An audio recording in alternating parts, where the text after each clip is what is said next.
Welcome to Architect of Things. In this episode, we explore the art of reinvention, the impact of passion, and the journeys of individuals who have built something new from their foundations. I'm Lyra Louise, an American architect helping forward thinking business owners create spaces that truly work. I'm honored to hold triple fellowships with the RIBA, the Royal Society of Arts, and Frank Lloyd Wright's Taliesin Fellowship, where I earned my Master of Architecture at the UNESCO World Heritage Site, Taliesin. As Frank Lloyd Wright, apprentice architect Thomas Casey, and the late Susan Jacobs Lockhart once noted, I was the first student from the Philippines to study there since its founding. I serve as incumbent counselor of the RSA in the US, where Nobel laureates and Pritzker Architecture Prize laureates sit among my fellow members. As an immigrant architect, my journey began at Taliesin on my own and far away from home for the very first time. My very first best friend there was a Swedish American computer science grad, and together we did community work that blended art and architecture as part of my master's degree program, like decorating the Taliesin dining room with branches that we gathered from the forest in Spring Green, Wisconsin. On one trip, we even had a mishap with a fellowship truck. After pulling over at Culver's for Wisconsinites, it's what Jollibee is for Filipinos, a hometown Mm, favorite. So those moments taught me that sometimes accidents, friendships, and acts of creation all collide to shape who we become. Our guest today embodies that same spirit. A Renaissance woman whose journey bridges the local and the global. And from starring alongside national artist Fernando Poe Jr., nicknamed the King of Philippine Movies, and director Eddie Romero in film classics like Aguila, in English, Eagle, and film festival entry Ang Lihim ng Guadalupe, or The Secret of Guadalupe in English, that are deeply rooted in Philippine history, to reinventing herself as a professional in the built environment industry through real estate in both the Philippines and the US, and later mastering the Japanese art of Ikebana. So she shows us that reinvention isn't just about changing course. Sometimes it's about going off course in order to create a life of art, purpose, and meaning. Please welcome Yvette Christine Poe. So, Yvette, you began with a cum laude degree in journalism and minored in theater at the University of the Philippines. While I remember my time spent acting on stage in community productions in Wisconsin and Arizona while juggling architecture school at Taliesin. So, both paths likely taught us discipline, rhythm, and presence, qualities that extend far beyond their original fields. How did those early foundations in journalism and theater prepare you for the many reinventions that would follow? I think it's more of evolving into a better version of self than reinventing, because reinventing is just breaking away from who you are. I started, of course, in college. That is a young age where we have a lot of room to better ourselves, to become wiser, to develop hidden talents, okay, and to evolve and better ourselves in all areas and aspects of life. So, my going into journalism is, of course, fulfillment of what I'm supposed to study in college, right? That's the choice. Because I liked writing, but I felt that I was more into more straightforward news type of journalism rather than the creative type of writing. And then theater, actually, I was the art side of me was more discovery. I, I in college, right? So I was going to submit an article of mine to a journalism professor. So I went to the faculty center I made the mistake of going into a rehearsal room, the faculty center. And there, fiery director, very well known Ben Cervantes of theater, was auditioning for his play. Okay. So I went in and he saw me and he said, "You, I want you in my cast," without even an audition. So I was probably perfect looking for the role, and it was a lead role already. Okay, but even as a young girl, I don't back off from challenges. So I said, okay. So of course, he said, come back tomorrow. I did. He did a little short audition from me so that he would know at least how I express myself, and I got the role just like that. So it was a discovery. And from then on, um, I was discovered into stage, professional stage, and then the movies, because when you are an actress, you are asked to be like a cover of magazines. So I was asked to be a model for a lot of magazine covers. I'm sure you remember Mod Yes. and Women's Magazine. So I was a cover of all of them because of that continuous acting I did while studying. So um your question was, how did my journalism and theater mold me into how I am today? Actually, people skills, the confidence, the presence is becomes inherent in you. That when you step in, talk to people, uh, they see a different kind of light or essence that you exude, that confidence. That's what I got blessed with as gifts from the experiences that I had. Mhm. Yes, and then you mentioned the veteran and well-recognized theater director Ben Cervantes. You then Yes. worked with giants of Philippine cinema. So that stage, you then work with Philippine giants of cinema, like as I mentioned earlier, Fernando Poe Jr., the national artist Yes. for film, and Eddie Romero, the national artist for film and broadcast arts, Yes. Mhm. biggest event in local movie history, and also the biggest Filipino film ever made, the film Aguila. Also Agila. Yes. and it also included national artists for music, Ryan Cayabyab. And then you also Mm. worked on the film Ang Lihim ng Guadalupe. So these weren't just films, they were cultural landmarks that helped shape national identity, much like buildings do in architecture. So, what did it mean to you to take part in films so deeply rooted in Philippine history, and how did they influence your identity as an artist? When you describe that, I got goosebumps. Okay. Oh, really? I didn't realize how, like, I was used as a canvas by masters in these different fields. I did not even think of it that way. Okay, as I said, this is a gift of life to me. Okay, and it's just that's why it's like it's not a reinvention, it's really an evolution for me. Every step of the way, it's like being painted and created by masters of life in different aspects. So even the way I went through life when I left for the US, right?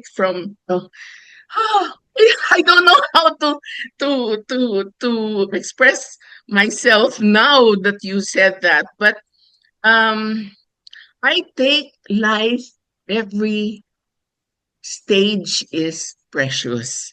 So I embrace every stage that life offers, and I get the best of every lesson that it gives me. When we left for the US, I was a young girl. How old were you when you migrated to the US, Lyra? I was in my early 20s. I was 24. Okay, we migrated to the US.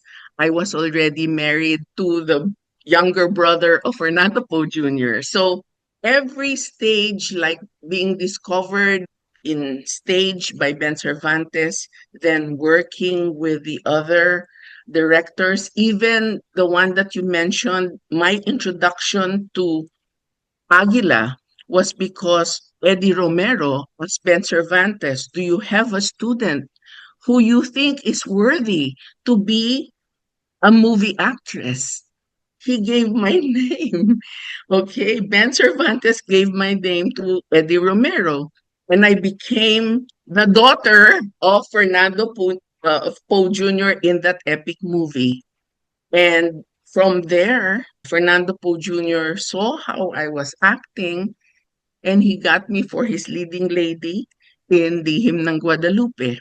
So it all happened in a year. After Lihim ng Guadalupe, I met Fernando Poe Jr.'s younger brother, Andy, and he became my husband after that. Okay, so everything just went naturally. Then we decided to go to the US like you as a young girl. I was 24. Okay, of course, I will not aspire to be in Hollywood, but because of my, of course, the people skills and everything, of course, you have to find a job that is suitable for you. I went to the into the hotel business in sales and marketing of Hotel Intercontinental in New York. Okay, but I was not happy there. And then real estate was again a discovery for me because as immigrants, right, we were renting a house, and then the owner at the time, that was the mid 80s, 1980s at the time. So people were starting to just um, want to sell their rental properties. That's what happened. And every time we would rent, the seller, the owner would decide to sell, and here comes the real estate brokers in yellow jackets, that Century 21. And every time, right? So when I was working employed at the Hotel Intercontinental in New York, I was not happy, and I said I want to go on my own. And it was just like real estate was calling me. That's how, and I told my husband, I want to be in real estate. Let's study. It's just like that. And we studied. Of course, we passed. And then that's when I got into real estate with Century 21. No experience, no nothing, but whenever, oh, this is what it is. Whenever life takes me into another stage, like from journalism, theater, acting to real estate, right? And I don't know anything about it. I'm going into it as myself without any knowledge. I make sure that I learn, and I took every course that was offered to me by the Century 21 Real Estate Academy. I took every course, and from that, those courses, plus my people skills, plus my journalism skills, I was able to become top broker, winning top awards in such a short time, even during the recession in it started in 1988.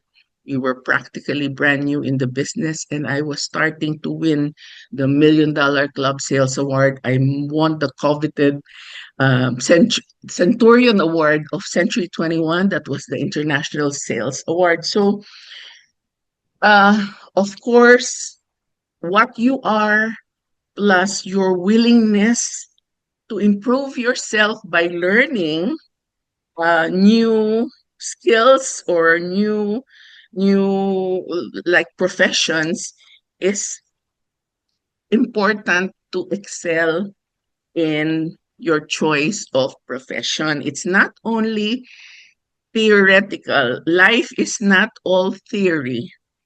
It is actually experience, talents, abilities, skills that you hone to be a better person, stronger, wiser in your chosen endeavors. So I think I think that's what I continue to learn from masters and teachers of life that are sent to me. It's lifelong learning, and it sounds like it's also learning by doing, which is a similar thing that I learned at Taliesin. And as I mentioned to you Yes. earlier, my best friend there, that Swedish American, Andrew, and I discovered how collaboration could turn ordinary work into something transformative. So your own life reflects that too. You married the late Andy Poe and together produced films under your own Yes. company, a blend of Mhm. art and enterprise. How did Yes. that personal and professional partnership with your late husband, Andy, shape your journey, and what reinvention looked like for you after his passing? As a movie producer, you actually take on a lot of roles. Him being the more experienced, of course, he took on a lot of the business aspects of producing and choice of actors and actresses. When we became movie producers, I was like an extra. Okay, again, this was my first time, right? So I was what I did was that, of course, I knew how to write. So I said, I'll take on the role of the pub- publish, publications, interviewing actors and actresses and getting the marketing of the film done so that we didn't need to hire a public relations person for the movies. Okay, so I took on that role and I said, I can also act in your film. So not of Yes. course as a lead person, but at least so that we don't even have to pay, let's say, an actress for the role I could do. Okay, but it also opened my eyes. Show business is a different it's a different what business, it's not only the financial part of it, it's the artist in you that comes out, and that was more on Andy's. Okay, of course he starred in the movies we produced, and it's also the relationships that you build with co-actors and actresses. All of that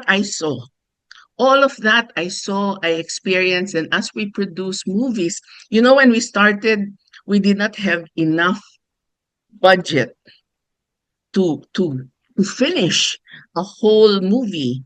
But because of the combination of the past relationships that Andy has built in show business, the integrity that they saw in him, the honesty, that the way he conducted himself in the business, we were able to finish this through creative ways of doing it. Like a lot of other actors and actresses deferred their professional fees just to help us finish the film. And of course, when it was shown, we paid everybody. But for these people to do that meant how they valued Andy as a man, as a businessman. So all of this I was taking in, and it was the synergy, and again it was divine providence. you know, all these things. I don't know if the American audience will be able to identify with this, but that's how it was. And that's how, and from that first movie, we were able to produce three more other films before we left for the US.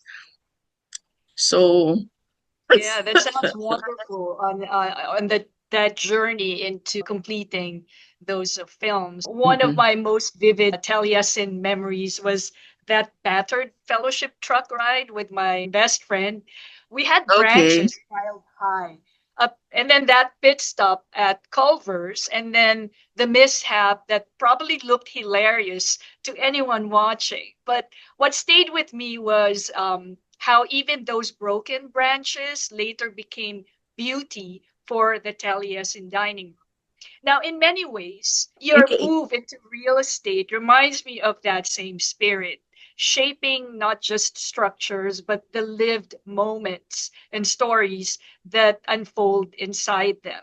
How did your transition into real estate allow you to continue shaping environments and experiences for people in a way that connects back to your earliest or earlier artistic life? I mentioned to you the recession in 1988. We were brand new in real estate. All the top brokers in the Century 21 office that we were with were literally twiddling their thumbs because there were no buyers in that marketplace. It was a recession, no buyers were there, right? So it was a buyer's market actually.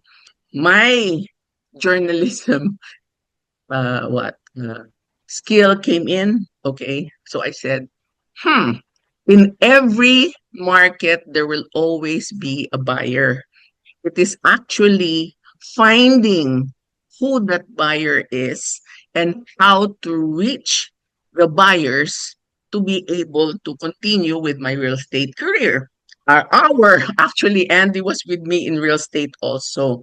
So, research, right? As journalists, you are taught to research. I found out that at the time, Filipino medical practitioners, nurses, and doctors, of course, they were still making a lot of money. They were not affected by recession. So they were the people who were buying and could afford to buy real estate in a bust market. So next question is, how do I reach this buyers, this market wherein Filipino medical practitioners are all over. I was in New Jersey. Okay, so I learned that time, I don't know if it's still very active now, but at that time, the Filipino Express newspaper was very highly circulated in almost the whole of the United States where Filipinos were, of course, present, right? And the Right. publishing house was in Jersey City. So I went to Lito Gahilan, was the publisher and owner of the Filipino Express. I went there, introduced myself, and I told him, Lito, I see that you don't have a column on real estate. I said, and of course, I told him my credentials, etc., etc. I will write for you a column on real estate, every issue of your newspaper for free. I said, for free. Okay?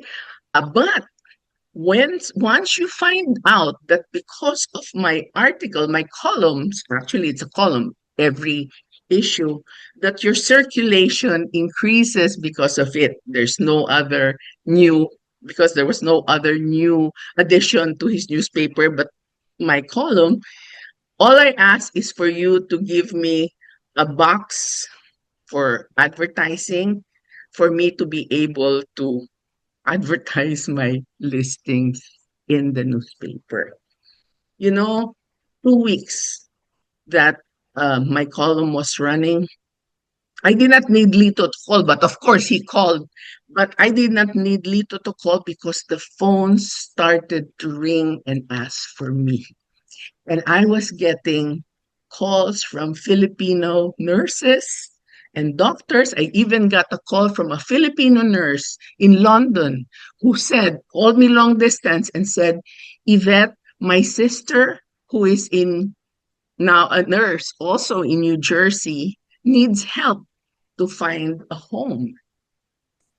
And I was getting calls from other Filipino practitioners, okay, who wanted more information, more an opportunity to buy, right, a real estate, because at that time, 2 years, Filipino nurses can already purchase, right, real estate. So that's the American dream. And these Filipino medical practitioners lived the American dream. So in a recession, Andy and I were the only ones making sales, going in and out, showing homes.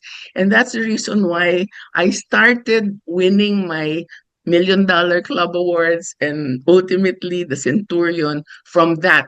So it's my journalism ability that kicked in and helped um, promote, you know, my business, who I am, how I service. And of course, when they meet you, it's now your totality. And I would not say that I was the ultimate at the time, because I feel that at this time I'm more uh, um, a better person, a more evolved individual. But at the time, my uh, skills of presenting myself, of skills of presenting the properties, my that I got from theater, from everything, from the movies, it was there already. But it's the genuineness. You know, when you're in show business, I think you develop being able, not only your presentation skill, but being able to be more uh, people. You feel people more because you are able to relate to many people who watch you. You want to help them, no matter what class of civil status, or you just want to be able to reach these people. And I think that inherent desire to be able to reach and touch the lives of people was what also helped me be able to help the people who came to me to get their home. And it's not only the Filipinos, it was the Filipino buyers, but the people that I was helping and touching realized their objective to sell were Americans, because the homes that I was selling were homes of Americans. So I was helping not only the Filipinos, but the American sellers whose objective and goal was realized because I was able to bring them the perfect match for their um, real Their estate property. transaction. So, yes, the transaction. And, when your heart is in everything that you do and the sincerity is there, the dollar signs disappear. The dollar signs, the awards, that's it's it's not what drives me. It's not what will drive you. It's the seeing, the happiness, and the fulfillment that you were a small part of giving, a small part of producing, that carries the best weight. And then the results just happen. So that's, I think, is I'm able to show that my experience was able to show sincerely the emotions that I felt, to be able to be an instrument to the fulfillment of the dreams of both the sellers and the buyers. Yes, and you So mentioned in journalism as well, you write things. So narrative is very important as well. In architecture, narrative is also vital. So every space tells a story. I imagine in real estate, that's not so different. So it's very similar. Can you share a moment when the skills you honed on stage, you already mentioned it, some of it, the presence, communication, or storytelling that directly help you guide someone into finding their new house or new office, their actually, home it's more. okay. It's not on the buyers actually, right? It's more on the seller side. When I present um my services, the things I can offer as the broker to make them realize the sale of their home. Okay. I think that is where it happens that even now I'm still very, very active in real estate, but you learned of me as the broker of the buyer. But I represent a lot of sellers, actually, my listings even now, and that I'm a more a listing broker actually. But when I come into the home of the seller, the skills that I got from both. Of course, I had to write my presentation, right? So that's the writing skill. But presenting this and being able to show and prove to the sellers that I am the person who will be able to help them realize the sale of the property, I think is already a combination of all this because my presentation is actually an hour presentation of all my past real estate experiences relating to how it will benefit them today and the fact that they sign up with me with trust and the trust and faith that I will be able to deliver, I think, is more how I'm able to infuse all of this. But again, all the past, all the skills, they just are already part of me, inherent. And it's again the sincerity to be able to help them sell the property that I am offering to sell, that they see that sincerity, they see that the drive to be in me, that they really sign up for a minimum of a year, but I'm able to deliver in less. Okay, their listings and everything. So I think it's more on the side of the sellers that I service that I see your question Yes. being answered. Yes. Yes. Also looking back at, the memory that I shared you earlier, Yes. turning broken branches into beauty. Mm. It also reminds me of your Ikebana art, where space, form, and asymmetry find harmony. Recently in New York, I saw a similar metaphor in the musical Maybe Happy Ending, where a tableau of the huabun, which is a Korean potted plant, it was a potted plant companion for a robot. It embodied care, presence, and meaning beyond utility. So, like Ikebana, it revealed how design can hold memory and transformation at once. What drew you to Ikebana, and how does this art, which blends Japanese tradition with your global perspective, connect with the way you approach design and reinvention? Like everything else that I experienced in life, it fell on my lap again. Okay, so I'm back in the Philippines. We went back in the early 1990s. I became a widow in 1995 because of my past experiences that gave me the strength to be able to face life alone. Okay, I continued my real estate in the Philippines. Okay, and again, I succeeded. Okay, becoming the CEO of Century 21 Philippines when it was brought here. Okay. After the master franchise expired, I continued and opened my own real estate organization here in the Philippines. Okay. So, of course, the early years of our professions, we are driven profession, making it big and successful in our profession. Okay, so 10 years ago, I'm 65 now, so that means in my 50s, okay, when I was 55, it was actually 2014. So, okay, so my neighbor here in the village, she just brought a vase and some flowers from her garden and just gave it to me as a, as a neighborly, nice gesture, of course. And I said, of course, I was very grateful. I said, thank you very much. And then she said, I am in Ikenobo, Ikebana, she says.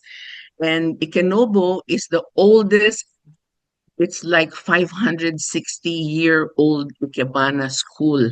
It is the origin of Ikebana in Japan. So very traditional.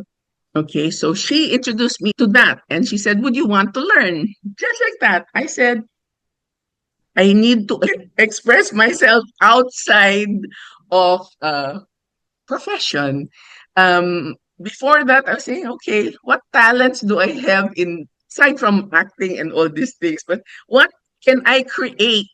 Okay, so in my mind, I said, I don't know how to draw, I don't know painting, I don't know nothing. And I said, never mind, it's not important, my profession. And then that happened, and she asked me, would you want to learn? Okay, I said, yes. So I started the monthly lessons, etc., etc. Okay, and like very like me, when I start being enjoying what I'm doing, I need to learn. I need to learn. I need to grow. I need to better myself in my right form. So, being that the school of Ikenobo was in Kyoto, okay, so I started enrolling, learning from the school itself. So this is a hobby. It's not a profession. This is a hobby, but I think I'm a little OC when it comes to things like that. That I said, okay, I'm not content with the things I produce. You should see the flower arrangements, of course, that I did many, many years ago. Now I laugh at it. And I said, this cannot be like that. But I was so proud of it already, put it on Facebook and all these things. Okay. But looking at it, I said, no, I need to learn from the masters again. Okay. Ikebana, it's, I learned from my school that it is very technical. Okay. It is structured. We have to measure. I think it's like architecture in floral Yes. art, because you know um um with Ikenobo, our styles are very classic, that we have a style using, let's say, one material only, but there is measurement.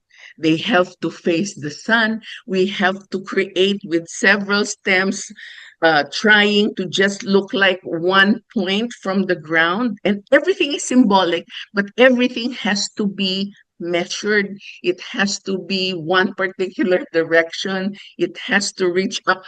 All those things. So it's like, as I said, it's like architecture. It's technical, but you create With a something golden beautiful. ratio, I imagine. Yes, and after that, when you're actually, it's not Zen when you're working. They said Ikebana is Zen, not while you're working at it, not but because your learning becomes part of you again. And when you create, like when you create a building or a home or a structure, right? It's already a combination of your technical know-how plus the emotions that you put in it, the individual what feelings, your inspirations, things that motivate you, that go into what you create, that when the finished product happens, it shows your essence. So that is the fulfillment that I got in Ikebana. And I continue again. I continue. I go to Kyoto. I enrolled in a course wherein we have to be there at least 5 days every season. So I am there. Why? Because in Ikebana, in Kyoto, the Japanese, they use materials for every season, and there Yes. is an expression of nature. It's creating nature's essence and beauty in a vase. So it's recreating nature's essence and beauty in a vase. So we cannot do that in the Philippines because our materials are tropical. So that's the reason why I go to Kyoto, so that I will be able to create that essence. So I continue now to study and evolve in my chosen hobby, an art form, Ikebana, together with my profession. And I again, you will see how it collaborates. You know why? I said, okay, when you're not making money in something that you do, it's a hobby. Okay, so Ikebana is a hobby. But how do I use this hobby where I invest a lot to go to Japan to pay for my lessons just to study? How do I make it, uh, put it into partnership with my profession?